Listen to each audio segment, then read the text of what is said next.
Tá legal.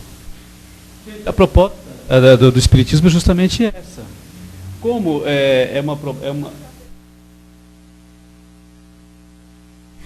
como é uma doutrina baseada nos ensinamentos de Jesus, o que ela nos traz? Para que a gente nos renovemos, sabendo que somos espíritos imortais e que a nossa caminhada é longa para nos aperfeiçoar, para nos lapidarmos, né? Nós somos diamantes em bruto, cheio de imperfeições, lapidando através do quê? Das reencarnações sucessivas, né? É uma lógica, né? Tem uma lógica. E o convite é esse. Oração, como eu falei, só pedindo? Não, é vai nos dar a devida sustentação, né?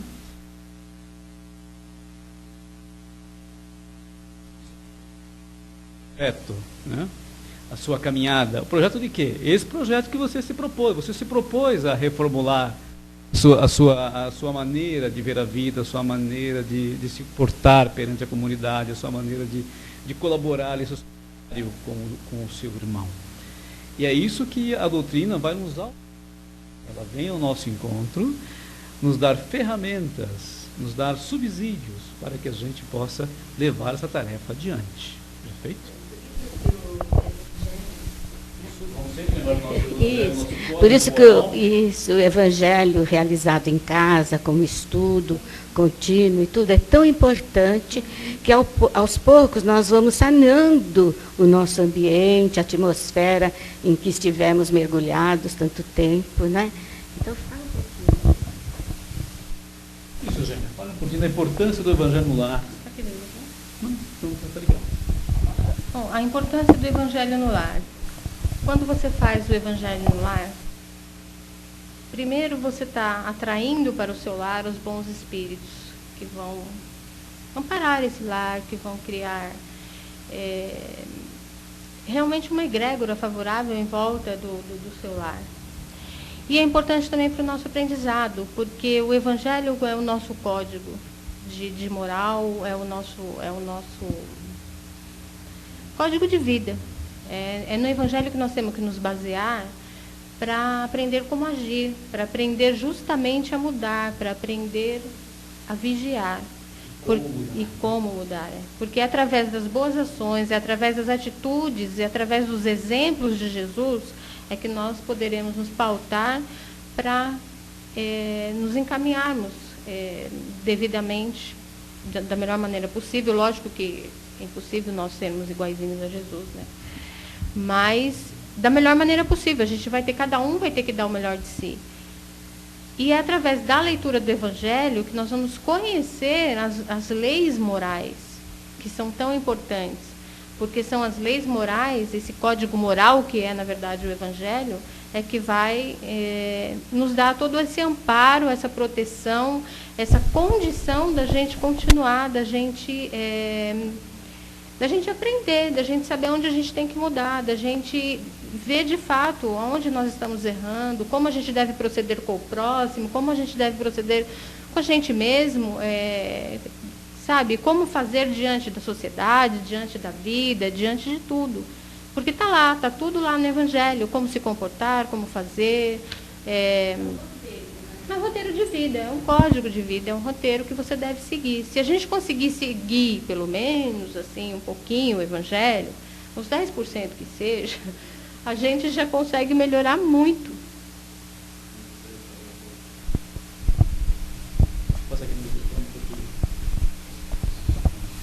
Você falou das tentações.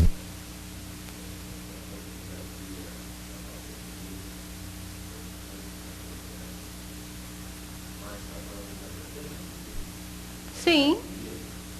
Sendo tentado também.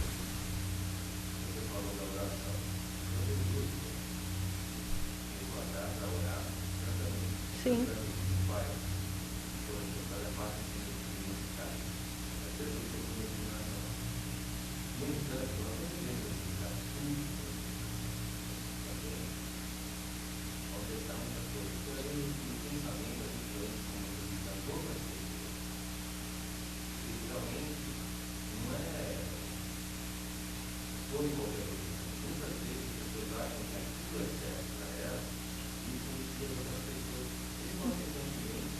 sem pensar.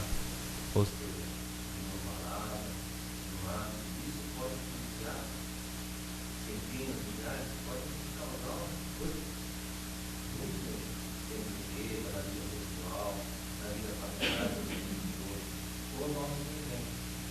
Sim.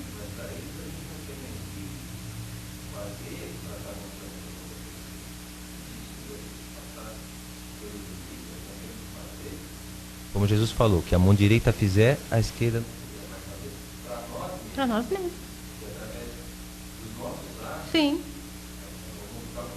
Exatamente. Exatamente.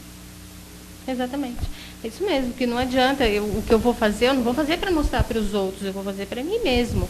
A partir do momento em que você vai ler e aplicar o Evangelho, você vai aplicar o Evangelho na sua vida, no dia a dia, nas suas atitudes, nos seus atos.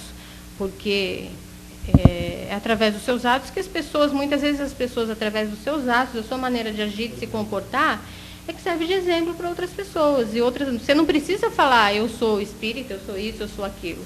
São as suas atitudes que vão fazer com que as pessoas, às vezes, até mudem.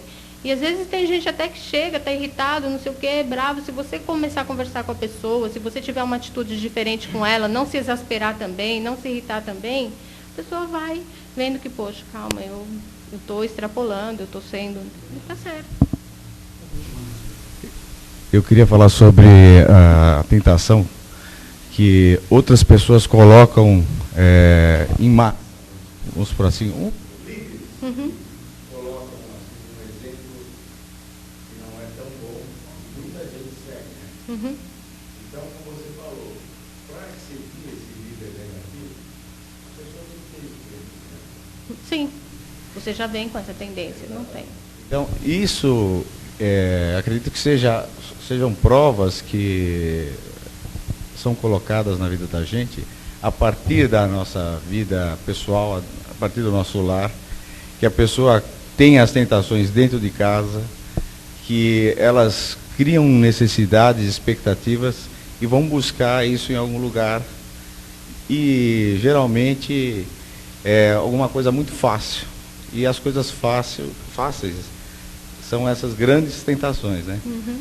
É que a gente sempre procura o caminho mais fácil. Exatamente. Né? Então, o que eu queria colocar é exatamente isso, que quando você procura a doutrina espírita, você chega à conclusão que não existe uma coisa assim mágica, né? Não existe uma facilidade, existe uma transformação interior. Sim. Então isso, para muita gente, eu percebo, no dia a dia, que isso cria uma barreira, porque as pessoas têm as dificuldades, mas querem uma resolução fácil. Mágica. Mágica. Entendeu? Então é isso que eu queria colocar, que eu acho muito importante, essa reforma íntima. Porque só com essa reforma que a gente consegue, de dentro da nossa casa, na empresa, na nossa vida, formar, né? Sim, é através dessa reforma que você vai combater justamente isso que nos leva às tentações, que são as más tendências. Só a partir do momento que você conseguir se reformar.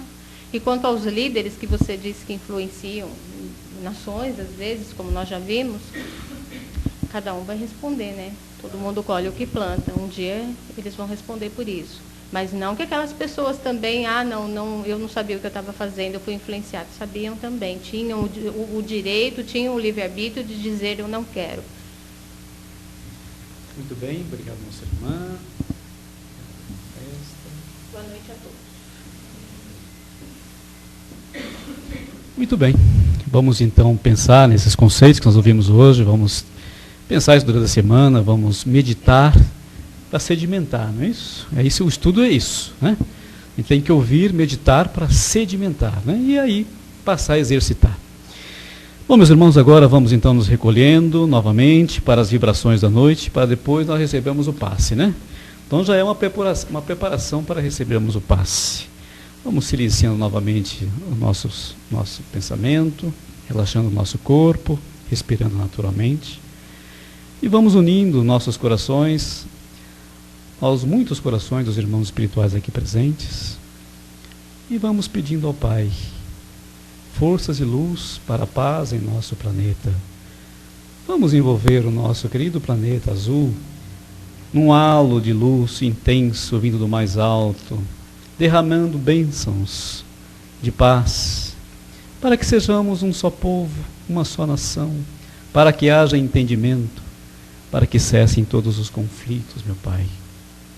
Vamos vibrar e que daqui saiam energias poderosas, que irão socorrer os nossos irmãos em dificuldade, onde quer que eles estejam, seja nos hospitais, seja nas prisões, nas penitenciárias, onde quer que haja um irmão nosso em sofrimento, pedindo e clamando por socorro, com arrependimento sincero, que os nossos irmãos espirituais levem a paz, levem um pouco de conforto daqui, das nossas energias. Vamos também envolver os nossos irmãos que perambulam no astral inferior, nas zonas inferiores, para que eles também sejam atendidos e amparados pelos nossos inimigos. Vamos pedir e vibrar pelos nossos inimigos, aqueles que não nos querem bem, que nos perseguem, que nos caluniam. Mas também vamos endereçar uma luz intensa em direção aos nossos amigos, aqueles que nos acompanham na atual romagem, que muitas vezes nos amparam e nos consolam com suas palavras, com seu incentivo, com seu carinho, com um sorriso. Pedimos pelos nossos parentes, dos mais próximos, mais distantes, que possam receber, na medida do seu merecimento, o amparo do plano espiritual, seja nas suas necessidades físicas ou espirituais. Vamos pedir e vibrar para que haja uma confraternização religiosa em nosso mundo, em nosso planeta, para que possamos nos entender, porque estamos sobre a direção do mesmo Pai. Vamos pedir pelos nossos lares nesses instantes. Vamos visitar os nossos lares, adentrar com Jesus pela porta da frente, e Jesus com sua luz iluminando todo o nosso lar, todos os cômodos, trazendo paz, reenergizando o ambiente, queimando energias negativas. Jesus conosco visitando o nosso lar, enchendo de energia, envolvendo todos aqueles que lá estão. E por fim vamos pedir ao Pai vibrações de amor e paz para esta casa de caridade, para que continue sendo esse lugar esse oásis de luz e de paz para todos nós e para os nossos irmãos trabalhadores da erraticidade. E por fim, Pai, pedimos por nós mesmos, para que possamos, Pai, angariar as forças necessárias para a nossa caminhada de redenção. Que aprendamos a vigiar, que aprendamos a orar, Pai, em nosso íntimo, em nosso silêncio, pedindo forças, paciência e perseverança para seguirmos a nossa caminhada hoje e sempre, que assim seja.